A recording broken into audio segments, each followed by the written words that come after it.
ఈరోజు నేను బుట్ట హ్యాండ్ ఎలా కట్ చేసుకోవాలో చూపిస్తున్నాను చూడండి. మామూలుగా అయితే మెజర్మెంట్స్ ఇలా తీసుకోవాలండి. నేను ఈజీ మెథడ్లో చూపిస్తున్నాను. ఇక్కడ ఒక హాఫ్ ఇంచ్, ఇక్కడ ఒక హాఫ్ ఇంచ్ ఇలా వదిలేసుకున్నాను. మనం మామూలుగా అయితే ఇలా హ్యాండ్ని ఇలానే తీసుకుంటాం కదండి.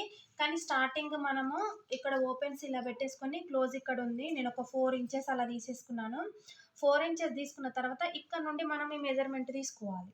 ఎందుకంటే ఈ 4 ఇంచెస్ మనకు స్టిచ్చెస్కి వెళ్ళిపోతాయి అన్నట్టు.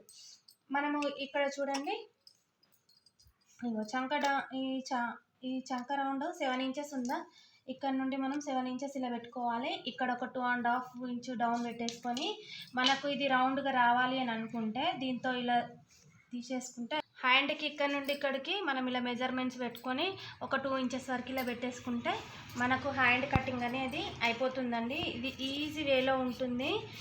ఇలా కట్ చేసుకోండి బుట్ట హ్యాండ్. Okay, thank you.